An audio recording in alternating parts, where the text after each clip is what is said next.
can say that I definitely agree with all of the critics.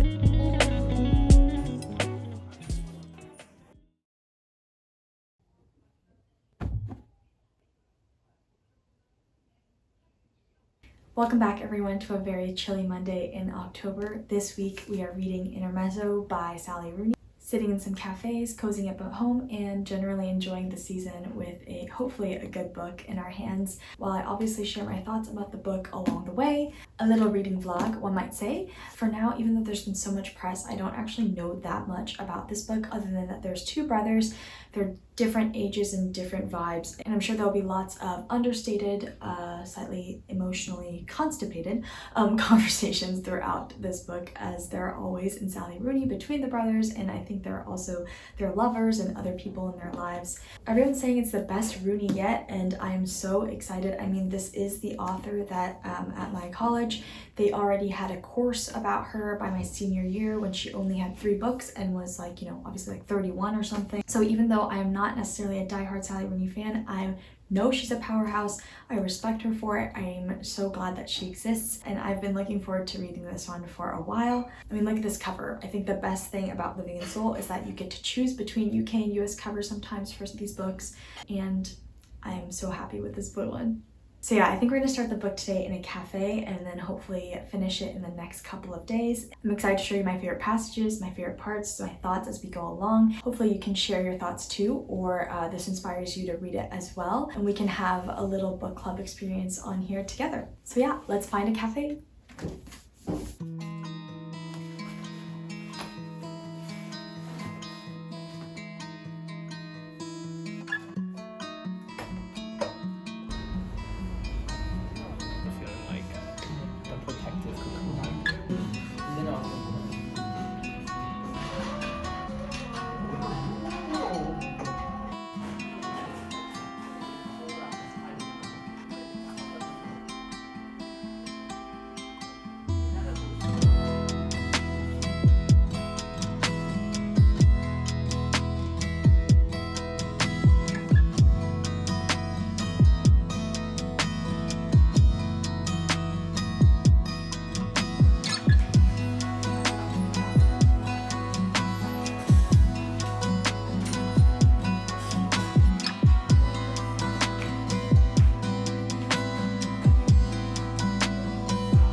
Today was the first time in a really long time that I sat down and read for hours, and it feels so good. I forgot how nice it feels to be just completely absorbed and lost in a book.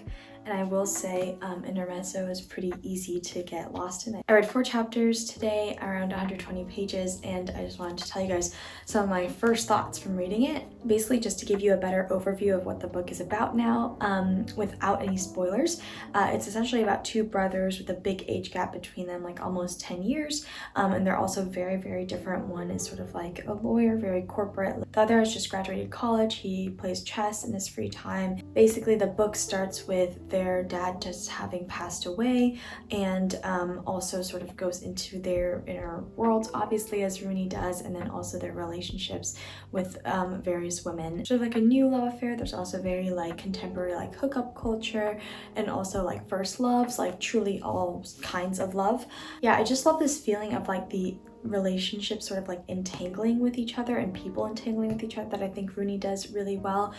So far, the book has been told from like one chapter in Peter's perspective, one chapter in Ivan's perspective, so the two brothers, and the narration styles are extremely stylistically different, I think on purpose to make it really clear who's talking. But the style in Peter's section specifically is just a little strange. It's a lot of short, choppy sentences without a lot of subjects, and even though I believe that Rooney is doing it for a reason, this is a character that's sort of detached.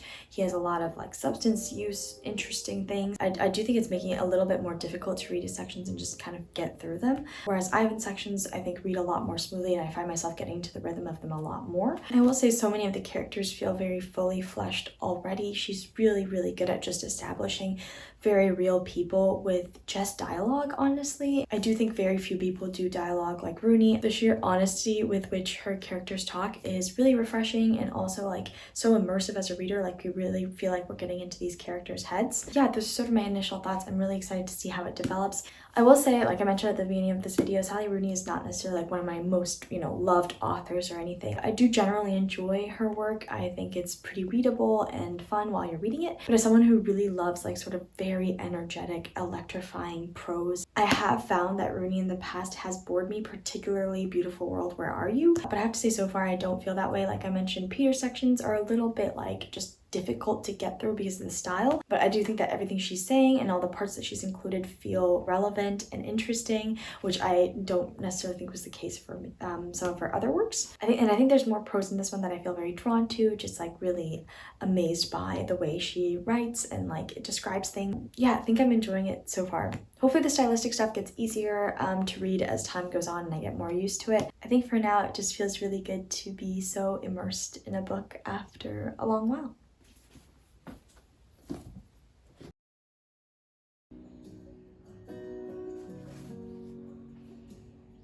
I managed to squeeze a tiny bit of reading in after getting some work done this morning. For those of you who don't know or are curious, I do freelance tutoring for work and essay consulting as well as translation and obviously YouTube as well, although I don't necessarily call it my job. But speaking of, I have a really, really exciting sort of announcement, which is that I got my first sponsorship ever.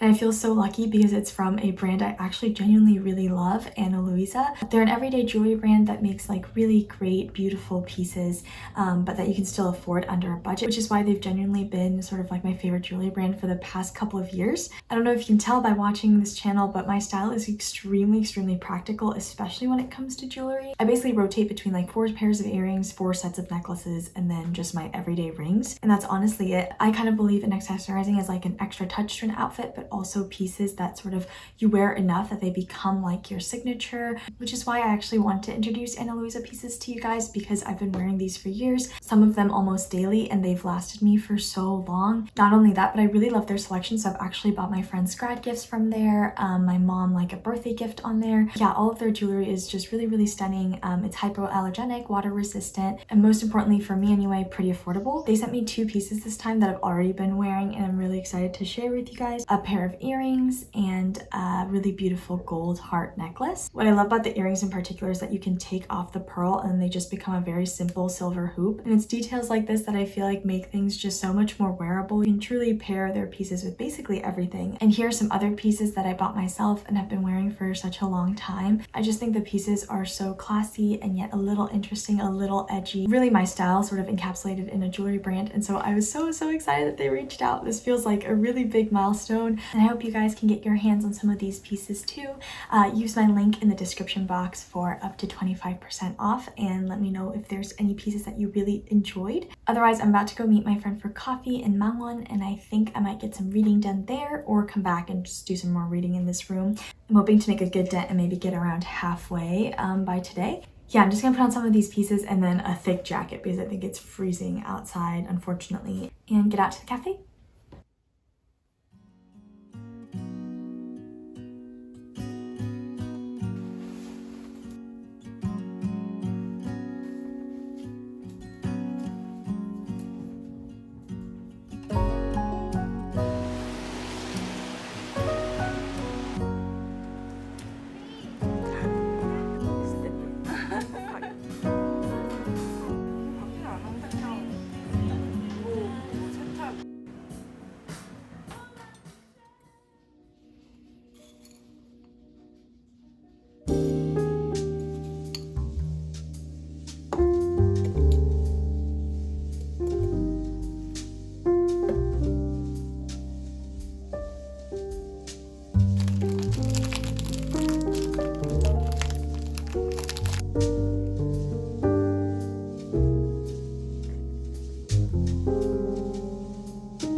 perder, mas tô bem acostumado a cantar.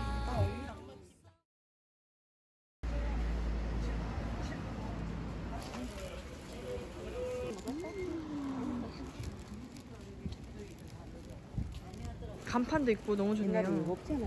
맞아요.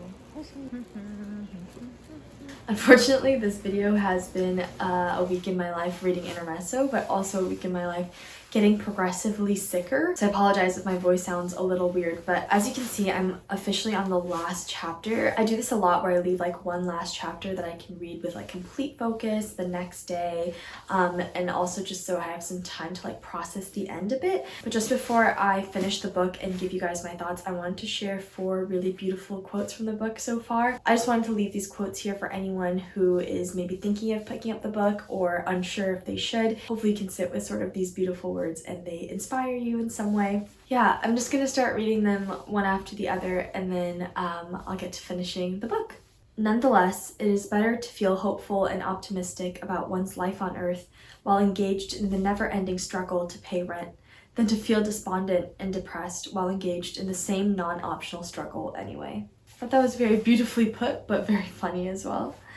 To exercise once again for a little time, who knows how long, the power to charm and fascinate, to be the object of an intense and searching desire, and to feel inside herself the reciprocating force of desire, this is what she gets, a life of her own. And this next one's really short. It's just, why not after all? Why not accept wholeheartedly life's offerings? The last one is to love just these few people, to know myself capable of that, I would suffer every day of my life. Yeah, those have been some of my favorite sentences so far in the book. There's just some really exquisite writing in it. Even though I'm kind of sad to be parting with these characters, I'm really excited to see how it ends. So yeah, gonna finish the book now.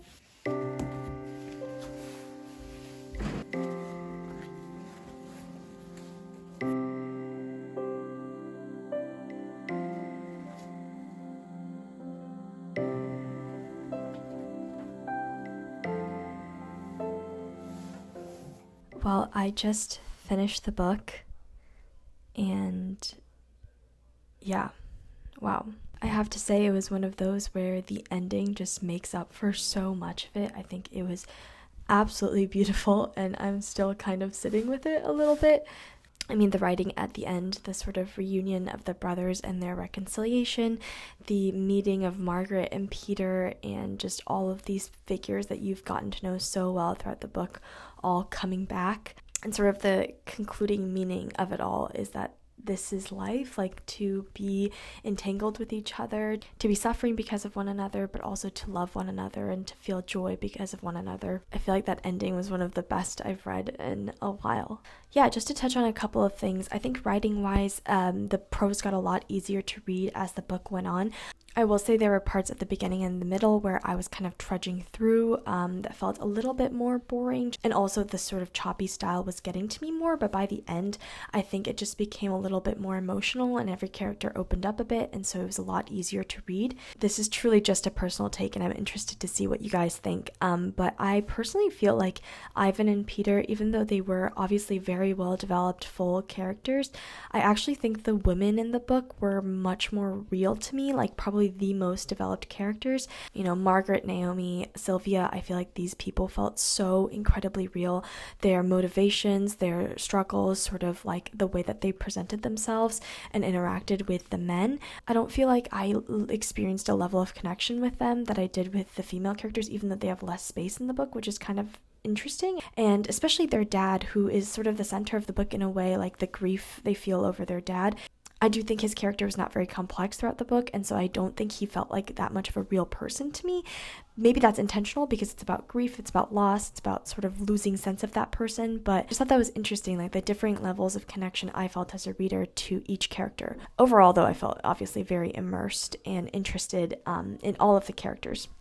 One small thing is that there's something really fun about reading a book in a season that it's set, especially at the first half of the book. It's set in like late fall, and so I was reading it, and it was mentioning like, oh, it wasn't quite Halloween, and it's quite literally not quite Halloween, and that was so nice. So I'd really recommend reading it this fall or winter if you can. I think coming back to what I said at the beginning of this video, Rooney is still not my top author, and that's totally fine. Everyone has obviously personal preferences, and like I mentioned, I tend to like authors who write with a little bit more sort of like intensity and a lot of rhythm in their prose. I think, not to say hers is not rhythmic, I think there's just a slightly more detached nature to a lot of her prose that isn't necessarily my favorite. That being said, I do think the book was like one of the most beautiful explorations of grief I've read in a long time, explorations of love I've read in a long time, how complex it is, like how much of life cannot really fit inside these boxes that we often talk about, and how there's so much genuine love and feeling and realness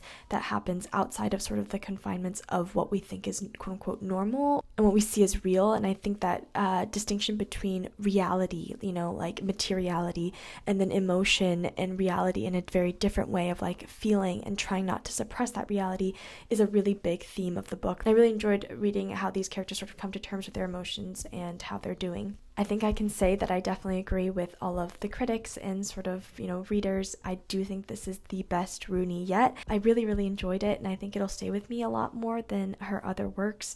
I'm excited to see what she creates in the future, and I'm just so grateful that she has created a space where we can all read one book together and talk about it. The last thing I'll say to end this video is that I think I got very used to the idea of Sally Rooney, especially with like normal people and stuff, being an author who talks about the inevitable distance between us as human beings, the way we can never really truly know each other or really communicate, exactly what we're feeling. And I do think that was also very present in this book, and I think that's a very real thing, and I'm so grateful her work explores those ideas. But I think if the conclusion of the other works is that it's almost somehow hopeless or like futile or slightly more depressing in the way that we cannot really ever connect to each other, I think this book validates the attempt for connection and the love and the joy that comes from that attempt, even if it's really difficult. I feel like even with all the really dark and sort of difficult themes throughout the book, this just feels more like a celebration of life by the end, and I think you guys will probably see that as well, especially with the final couple of lines and everything. I just think that's such a beautiful place to end a really great book. I mean, what a week. I'm so glad I spent it immersed in this little story, and I'm so excited to hear your thoughts about it. If you guys have any similar thoughts, any completely different thoughts, please leave them in the comments, and I'd love to have a sort of like bookish discussion. And I'm guessing those who haven't read it aren't still here, but in case you are, I hope you get the chance to check this book out soon and come back to let me know your thoughts. Otherwise, I hope you guys enjoyed this little reading vlog. Also, don't forget to check out the link in my description box for Ana Luisa, and thank you guys again for making all of this possible for me. I am truly so grateful every single day.